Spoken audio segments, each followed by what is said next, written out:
Hello friends, आपका स्वागत है मेरे चैनल लाइक स्टडी 09 पर, जिससे हो जाएगा आपको अपनी पढ़ाई से प्यार। चलिए शुरुआत करते हैं आज के अपने नए टॉपिक से, जो है द रिवॉल्ट ऑफ 1857, 1857 का विद्रोह। तो अब हम इससे पहले ये जानें कि इसके क्या कारण थे और किस तरीके से ये रिवॉल्ट हुआ। हम पर्टिकुलरली टॉपिक जो हम बोल रहे हैं इसके टर्मिनोलॉजीज़ को समझते हैं, जिसमें 1857 तो ये बहुत ज़्यादा ही क्लियर है कि भाई ये तो एक पर्टिकुलर ईयर की बात हो रही है कि भाई इस साल में हुआ रिवॉल्ट। अब बात आती है ये रिवॉल्ट वर्ड या विद्रोह शब्द क्या इंडिकेट कर रहा है या क्या होता है। तो हम इसे शॉर्ट में एक डेफिनेशन के तौर पे अगर समझने की कोशिश करें तो इसका मतलब है to protest in a group में प्रोटेस्ट किया जा रहा है किसके अगेंस्ट, उन लोगों के या फिर ऐसे लोग जो बेसिकली पावर में हैं, पीपल इन पावर। तो यहाँ पे हम ये देख लीजिए, सत्ता में मौजूद व्यक्ति या लोगों के खिलाफ एक समूह में विद्रोह करना। तो हमने ओवरऑल देखा यहाँ पे दो लोगों की बात हो रही है, एक प्रोटेस्ट करने वाला और एक पीपल इन पावर। तो अब हमें इसे और गहरे में समझने की कोशिश करते हैं कि 1857 के विद्रोह में पर्टिकुलरली कौन प्रोटेस्ट करने वाला है और कौन पीपल इन पावर है। तो हम देखते हैं बाय प्रोटेस्ट या किसके द्वारा प्रोटेस्ट किया गया, तो वो है सिपॉय, मतलब सिपाही।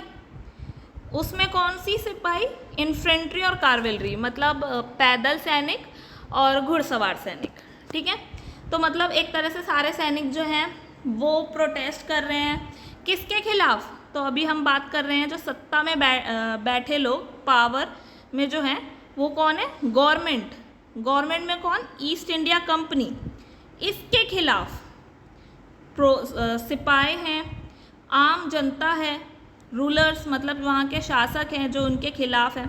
तो ओवरऑल हम देखते हैं इस विद्रोह में सभी वर्ग जैसे दस्तकार, हस्तशिल्प, किसान, सिपाही, जमींदार, राजा, ये सब पार्टिसिपेट करते हैं। अगर हम बोले सबसे ज़्यादा योगदान किसका था, तो भाई सिपाही और जनता का था। पर इसमें भी एक अपवाद आता है कि मुजफ्फरनगर और सहारनपुर में जो है जनता ने सिपाहियों का साथ नहीं दिया था।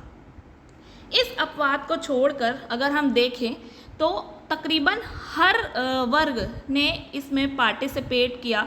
तो ओवरऑल हमको ये समझ में आया ये एक ऐसा रिवॉल्ट था जिसमें प्रोटेस्ट करने वाले कई सारे ग्रुप्स, जैसे किसान हो गया, हस्तशिल्प हो गए, जो लेबर क्लास हो गई, राजा हो गए, सिपाही हो गए, इस तरीके से जितनी भी मतलब ओवरऑल पॉपुलेशन है वो सब जो है प्रोटेस्ट कर रही थी ईस्ट इंडिया कंपनी के खिलाफ इस पर्टिकुलर ईयर में।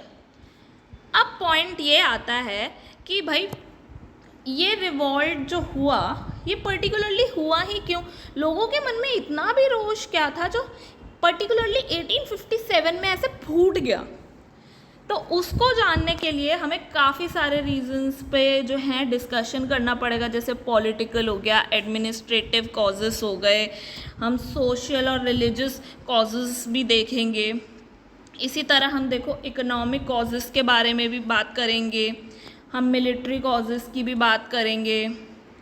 ऐसे ही हम आगे जो है कुछ इमीडिएट कॉजेस भी बात करेंगे कि इमीडिएट ऐसा क्या हुआ जिसकी वजह से 1857 में ही बूस्ट कर गया ये रिवॉल्ट। तो अब हम बात करते हैं सबसे पहले पॉलिटिकल और एडमिनिस्ट्रेटिव कॉजेस की। उसमें आपको मैं पहले ये सजेस्ट करना चाहूँगी, अगर आपने मेरी पिछली वीडियोस नहीं देखी हैं तो प्लीज़ एक बारी गवर्नर जनरल की जो प्लेलिस्ट है उसको आप देख लीजिए, ताकि आपको ये जो टॉपिक है समझने में और हेल्प होगी। क्योंकि जब हम इतने सारे जो गवर्नर जनरल्स के कामों के बारे में बात करेंगे जिसकी वजह से लोगों के मन में असंतोष आया, जागा, तो उन्होंने एक्चुअल में और क्या क्या किया वो आपको और भी अच्छे से समझ में आएगा। फ़िलहाल के लिए हम बात करते हैं अपने जो है पॉलिटिकल और एडमिनिस्ट्रेटिव कॉजेस की। उसमें जो लॉर्ड कॉर्नवालिस थे उन्होंने जो है भारतीयों को उच्च पद से वंचित कर दिया। अब पॉइंट आता है भाई ऐसा क्यों, तो भाई हमने ये पढ़ा भी था, जो लॉर्ड कॉर्नवालिस थे वो भारतीयों को काफ़ी नेगेटिव पॉइंट ऑफ व्यू से देखते थे, क्योंकि उनको लगता था कि भारत की जो व्यवस्था है या उसके लिए जो प्रगति है उसके लिए ब्रिटिश एडमिनिस्ट्रेशन ही मतलब ज़रूरी है और भारतीयों को इसमें शामिल नहीं किया जाना चाहिए। तो इसीलिए जितने भी उच्च पद हैं उनसे जो है भारतीयों को वंचित ही रखा गया। और जो अंग्रेज़ और भारतीयों के बीच में वेतन था सेना में, उसमें बहुत बड़ा अंतर देखने को मिलता था, क्योंकि वो जो है कहीं ना कहीं जो है खुद को सुपीरियर मानते थे।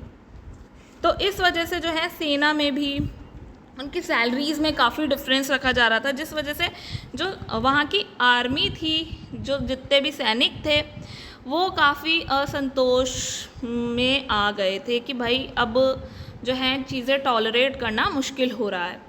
अब उसी तरीके से जब बाद में लॉर्ड वेलेस्ली आते हैं, तो लॉर्ड वेलेस्ली ने एक सहायक संधि की पॉलिसी अडॉप्ट की थी। अब सहायक संधि या सब्सिडरी अलायंस क्या थी? तो ये एक ऐसी अलायंस थी जिसमें जो कोई भारतीय रियासत या राजा जो है ब्रिटिश साम्राज्य से ये संधि कर लेता था, तो जो है उनको एक संरक्षण दिया जाता था, बेसिकली एक आर्मी प्रोवाइड करा दी जाती थी उनकी सेफ्टी के लिए, कि भाई आपको जब भी कोई वॉर की सिचुएशन आएगी या आपके बेसिकली डिफेंस के लिए जब भी ज़रूरत पड़ेगी तो हमारी आर्मी हमेशा अवेलेबल रहेगी। बट उसके कुछ टर्म्स एंड कंडीशंस भी थे, और ओवरऑल भाई अब आर्मी ऐसे तो देंगे नहीं, तो उसके लिए वो पैसा भी चार्ज करते थे, वो भाई पैसे लेते थे। अब अगर वो जो पर्टिकुलर अमाउंट वो राजा या भारतीय रियासत वो नहीं दे पाती थी, तो वो उन रियासतों को हड़प लेते थे, तो वो ऑटोमेटिकली ईस्ट इंडिया कंपनी के अंदर आ गई। तो इतनी बड़ी लिस्ट है जो लॉर्ड वेलेस्ली की सहायक संधि से ईस्ट इंडिया कंपनी में शामिल हो जाती हैं, उसकी कंपनी के बेसिकली एम्पायर में इंक्लूड हो जाती है। 1798 में हैदराबाद के निज़ाम हो गए, 1799 में मैसूर हो गया, 99 में तंजौर, अवध, मराठा, भोसले, सिंधिया। तो अगर आपने पिछली वीडियो नहीं देखी तो आप ज़रूर देखना, मैंने उसमें इस पूरे सीक्वेंस को याद करने के लिए एक ट्रिक बताई थी, हेनरी मिलर, टीना और पंकज से ग्राउंड में। तो उसे कैसे समझना है आप उसे उस वीडियो में ज़रूर देख लेना। अब बात आती है इस वजह से, तो भाई ठीक है, वहाँ के जितने भी राजा हैं, शासक हैं, वो भी उन्हें भी दिक्कत होने लगी इनके रूल से। जहाँ भी हमने कॉर्नवालिस में बात की, सैनिकों को दिक्कत होने लगी। अब उसके बाद में जो है ना, जो लॉर्ड ऑकलैंड है या लॉर्ड एलिनब्रो आए थे, इन्होंने जो है अब मुग़ल बादशाह के साथ दुर्व्यवहार करना शुरू कर दिया। तो अब भाई मुग़ल बादशाह तक इनके मतलब इन्हें पसंद नहीं करता था, क्योंकि भाई जो गिफ्ट देने की प्रथा थी या सिक्कों पर नाम या फ़ोटो उनकी छपवाना था, वो सब बंद करा दिया। और इवन उनके जो जितने भी अधिकार क्षेत्र थे वो सब छुड़वा दिए। इवन यहाँ तक भी बात हुई, जब डलहौजी आया था उसने जो है ज़फ़र को कहा कि रेड फोर्ट छोड़ दो। और इवन कैनिंग जब आता है 1857 की क्रांति में, हम कैनिंग का रोल भी पढ़ेंगे आगे, उसने तो रेड फोर्ट से उन्हें हटा भी दिया था। तो बेसिकली इतनी इंसल्ट उनकी की गई, और भारतीय जो है सम्राट की मतलब मुग़ल बादशाह की जो है इतनी इंसल्ट की, तो ऑब्वियसली ये कोई भी टॉलरेट तो नहीं करेगा। अब इसी तरह जब बात आती है बाद में लॉर्ड डलहौजी की, तो लॉर्ड डलहौजी ने भी एक पॉलिसी अडॉप्ट की थी, डॉक्ट्रिन ऑफ लैप्स, और पेंशन्स बंद की थी। तो डॉक्ट्रिन ऑफ लैप्स में क्या था, जो जितने भी शासक थे वो जो भी निसंतान मर जाते थे, तो वो क्या करते थे, उनकी रियासत उनसे छीन लिया करते थे। तो ऐसे ही इसकी भी एक बहुत बड़ी लिस्ट बनी कि किन किन एरियाज़ को उसने जीता, थ्रू वॉर कह लो या डॉक्ट्रिन ऑफ लैप्स के थ्रू कह लो। तो इस तरीके से भी जो है लोगों में और भी असंतोष फैल गया। अब क्योंकि वो वहाँ के रूलर्स को एक्सप्लॉइट कर रहे थे, तो वहाँ से जनता का भी एक्सप्लॉइटेशन होना तो भाई लाजमी ही था।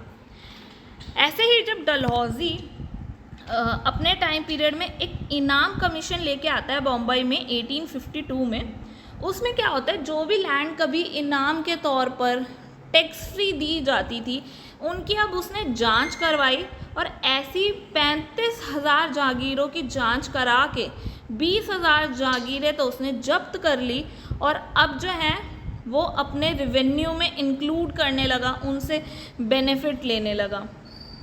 तो उनको इससे जो है, आप अगर पिछली क्लासेस देखे होंगे तो आपने देखा होगा कहाँ पहले जो है इनको इतना नुकसान हो रहा था कि ब्रिटिश ईस्ट इंडिया कंपनी को लोन लेने के हालात आ गए थे और 1 करोड़ तक का घाटा चल रहा था। पर वहीं जब डलहौजी आता है और अपनी इन सब रिफॉर्म्स को करता है तो वो 1 करोड़ के घाटे को 2 करोड़ के प्रॉफिट में कन्वर्ट कर देता है। तो बहुत बड़ी चीज़ है कि यहाँ पे एक्सप्लॉयटेशन लेवल कितना हाई करके आप अपना बेनिफिट कितना हद तक बढ़ा रहे हो। तो अब जो नेक्स्ट पॉइंट ये है, एक पॉलिसी थी पैक्स ब्रिटेंसिया की, वो ख़त्म की गई। अब ये बेसिकली पॉलिसी में क्या था, जो 19 और 20 सेंचुरी में ब्रिटिश एम्पायर था उसने शांति बनाए रखने के लिए जो है ये नीति बनाई थी, पर अब इसको ख़त्म करा ताकि वो जो पिंडारीज थे और ठग थे उनको जो है बेसिकली अब वो रोक सके वो। ठीक है, तो इतनी सारी चीज़ें भाई, अब लोकल पीपल्स पे भी अटैक होने लगा तो वो भी आम जनता तो रोष में आएगी। अब ऐसे ही कई सारे सोशल रिलीजियस कॉजेस भी थे। तो अब हम बात करते हैं सोशल रिलीजियस कॉजेस पे, जिसमें अभी हमने देखा वो भाई भारतीयों को ना अच्छी नज़र से तो नहीं देखते थे, वो काफ़ी इन्फीरियर नज़र से देखते थे। जो उनका दृष्टिकोण था वो काफ़ी भेदभावपूर्ण रहा। जैसे वो मानते थे कि भाई हिंदू जो हैं वो बर्बर या असभ्य हैं और मुस्लिम जो हैं वो बेईमान और कट्टरपंथी हैं। ये जो है उन ब्रिटिशर्स का मानना था। तो ऑब्वियस सी बात है, जब आप किसी को नीच नज़र से देखोगे तो सामने वाले को अच्छा तो नहीं लगेगा। तो वही चीज़ थी। और इसी तरह जब चार्टर एक्ट 1813 आया तो उसमें हमने देखा था जो ईसाई मिशनरी है ना, उन्हें बुला लिया गया था और उन्हें प्रोत्साहन दिया गया था, लालच भी दिया गया था। तो इधर जो है कन्वर्जन्स काफ़ी कराए जा रहे थे। तो एक जो है हिंदू धर्म में उनके अकॉर्डिंगली रीति रिवाजों में संशोधन किया गया, सुधार किया गया, किसके थ्रू, एक रिलीजियस डिसेबिलिटी एक्ट है 1850 का, उससे पास किया। उसके अंदर क्या था कि अगर आप अब जो है धर्म परिवर्तन करते हैं तो क्या होता था, पिता भाई आपको अपनी संपत्ति से हटा सकता था। पर अब क्या है भाई, बेटे को अपने पिता की संपत्ति से वंचित नहीं होना पड़ेगा, चाहे वो धर्म परिवर्तन कर ले जो पहले था। तो ये रूल बना के बेसिकली उन्होंने कन्वर्जन को प्रमोट किया। तो अब भाई आप किसी के धर्म पे सीधा अटैक कर रहे हो, वो भी जनता को पसंद नहीं आने वाला। अब इसी तरह जो है फारसी हो गई या जो अन्य भाषाएं थी, भारतीय भाषाएं थी, अब उन भाषाओं का जो है स्थान कहीं ना कहीं शिक्षा प्रणाली में अंग्रेज़ी ने ले लिया। हमने लॉर्ड विलियम बेंटिक के काल में देखा था, जो मैकॉले थे, जो पहले विधि सदस्य थे, उन्होंने मिनट्स एजुकेशन पास किया था 1835 में, जिसमें इंग्लिश जो है ना बेसिकली इंग्लिश को काफ़ी मोटिवेट किया गया था एजुकेशन सेक्टर में। अब इसी तरह जो है भारतीय जितने भी मंदिर रहे हैं, मस्जिद रहे हैं, उनको जो है उनसे कर लिया जाने लगा था। जैसे अभी हमने बात की थी इनाम कमीशन की, तो ऐसी लैंड्स ढूंढी गई जिन पर टैक्स नहीं लगता था। तो डेफिनेटली जो ज़्यादातर लैंड्स होती थी वो मंदिर मस्जिद की ही होती थी, तो वो जब्त करके अब उनसे टैक्स लिया जाने लगा, जिसकी वजह से भाई उनका रेवेन्यू बूस्ट करा। तो भाई अब आप किसी और के रिलीजियस प्लेसेस पे ऐसे कर लगा रहे हो तो वो भी उनको पसंद नहीं आएगा। और इसी तरह से काफ़ी सारे ना सोशल रिफॉर्म जो है किए गए थे काफ़ी सारे गवर्नर जनरल्स के थ्रू। जैसे कि भाई सती प्रथा का एंड हुआ, बेंटिक ने किया 1829 में सती प्रथा का अंत हुआ। अब ये चीज़ जो है भाई कहीं ना कहीं हिंदुओं को उस समय ऐसा लगा ये हमारी प्रथाओं पर जो है आघात पहुंचा रहे हैं हम पे। तो इसी तरह ठगी प्रथा थी, 1830 में उसका अंत किया। नर बलि को अंत किया लॉर्ड हार्डिंग ने। लॉर्ड एलिम्ब्रो ने दास प्रथा का अंत किया। इसी तरह विधवा पुनर्विवाह जो है 1856 में डलहौजी के काल में हुआ। अब इसी तरह से जो है कुछ इकोनॉमिक कॉजेस भी थे, जैसे जो लैंड रेवेन्यू पॉलिसीज़ थी या सेटलमेंट्स कह लो, वो सारी काफ़ी एक्सप्लॉयटेटिव थी। जैसे परमानेंट सेटलमेंट हो गई, मारवाड़ी हो गई, रैयतवाड़ी हो गई। रैयतवाड़ी मारवाड़ी से पहले आई थी। तो ये सारी सेटलमेंट जो हैं काफ़ी एक्सप्लॉयटेटिव थी, क्योंकि ये कहीं अगर जब अकाल आता था उस सिचुएशन में भी जो है फार्मर को जो है रियायत नहीं देती थी। तो भाई ये बहुत एक्सप्लॉयटेटिव थी। अब इसी तरह जो है एक सिद्धांत दिया था दादा भाई नौरोजी ने, ड्रेन ऑफ वेल्थ का। इस थ्योरी में उन्होंने ये बताया कि ओवरऑल जो क्या हो रहा था, भारत में जो कच्चा माल था वो सस्ते में खरीद रहे थे जो ब्रिटिशर्स थे, और ब्रिटेन में वो माल ले जाके जो मतलब बेसिकली उसको पूरी तरह से बना लेते थे। कच्चा माल लिया, ब्रिटेन में बना लिया और भारत में सस्ते में बेच दिया, मुनाफा ही मुनाफा। तो बेसिकली ये ड्रेन ऑफ वेल्थ की थ्योरी दी, जिसमें अब उन्होंने ये बताया,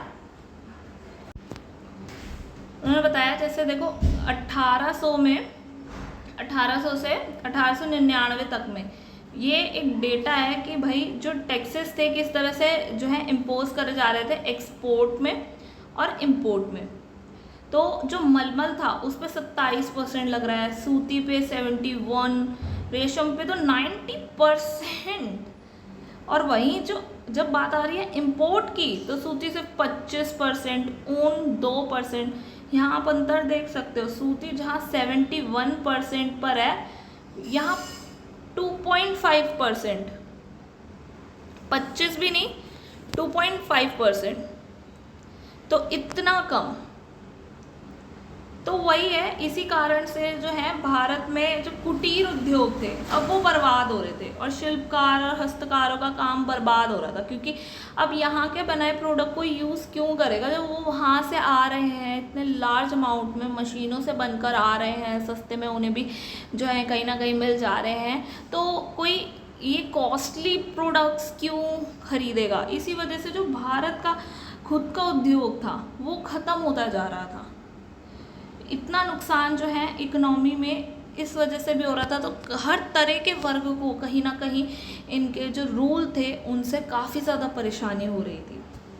ऐसे ही कुछ मिलिट्री कॉजेस भी थे, जिसमें हमने अभी बात करी थी कि भाई भेदभाव होता था, तो रंग भेदभाव भी होता था। और रंग भेदभाव सिर्फ मिलिट्री में ही नहीं, इवन नौकरी कह लो, न्यायिक भेदभाव कह लो, शिक्षा में कह लो, टैक्सेस सिस्टम में कह लो, हर जगह जो है रंग भेद था। और इसी तरह जो है भत्तों में कटौती या पूरी तरह से बंद करना भी एक रीज़न बन रहा था। जहाँ भाई लॉर्ड हेस्टिंग का काल था ना, उस समय जो बंगाल की सेना थी उसकी सैलरी को काटने की बात चल रही थी, पर इसी बात को जो है हेस्टिंग नहीं चाहते थे कि ऐसा हो, इसीलिए उन्होंने रिज़ाइन भी कर दिया था। पर जब लॉर्ड विलियम बेंटिक आए ना, उन्होंने भत्तों को काटा, और इवन यहाँ तक भी किया जो कलकत्ता है जो 400 मीटर दूर है। अब भाई उन्हें तो बहुत ज़्यादा ज़रूरत है, तो उनका जो है सैनिक भत्ता आधा कर दिया था, या तो कटौती कर दी थी या तो पूरी तरह से बंद कर दिया था।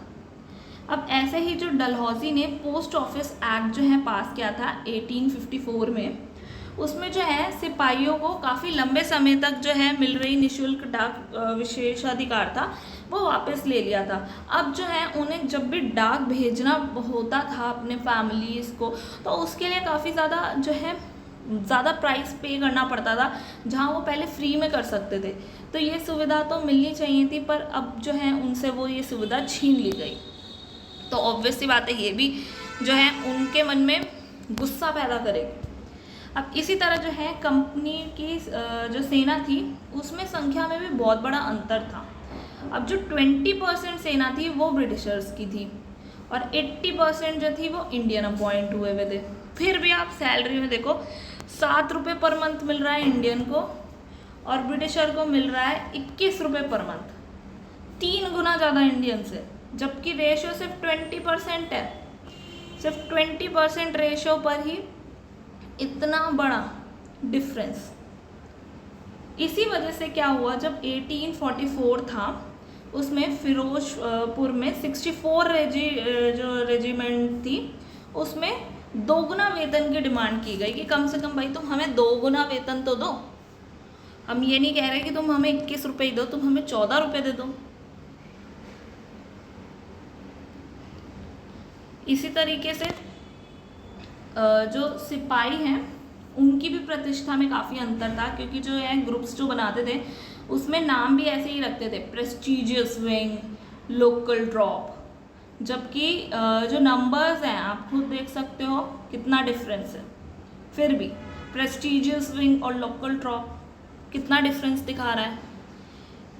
अब जब उसके बाद जब गवर्नर जनरल आते हैं लॉर्ड विलियम बेंटिक के बाद में कैनिंग आते हैं, जिनके बारे में हम आगे के लेक्चर्स में पढ़ेंगे। 1857 के रिवॉर्ड को कंप्लीट करके उनके बारे में पढ़ेंगे। तो जब वो आते हैं तो वो एक एक्ट लेके आते हैं, जनरल एनलिस्टमेंट एक्ट 1856 में।